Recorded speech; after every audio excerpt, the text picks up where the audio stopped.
Teman-teman, kamu pernah nggak ngelihat pasanganmu atau temanmu itu tidurnya ngorok? Bahkan kamu ketawa gitu loh. Nah, orang yang sedang ngorok itu jangan diketawain. Baiknya kamu bantu. Kamu bisa menyelamatkan nyawa dia dengan cara apa? Dengan cara memiringkan tubuhnya agar posisinya tidurnya tadi yang telentang, yang dia ngorok, itu akhirnya napasnya lebih lega.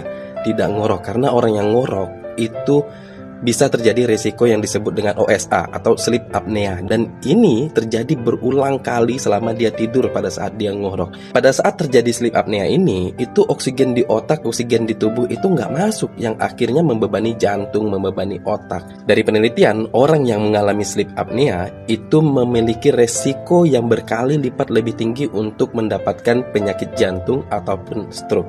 Jadi kalau misalnya ada temanmu atau pasanganmu tidurnya ngorok, jangan diketawain.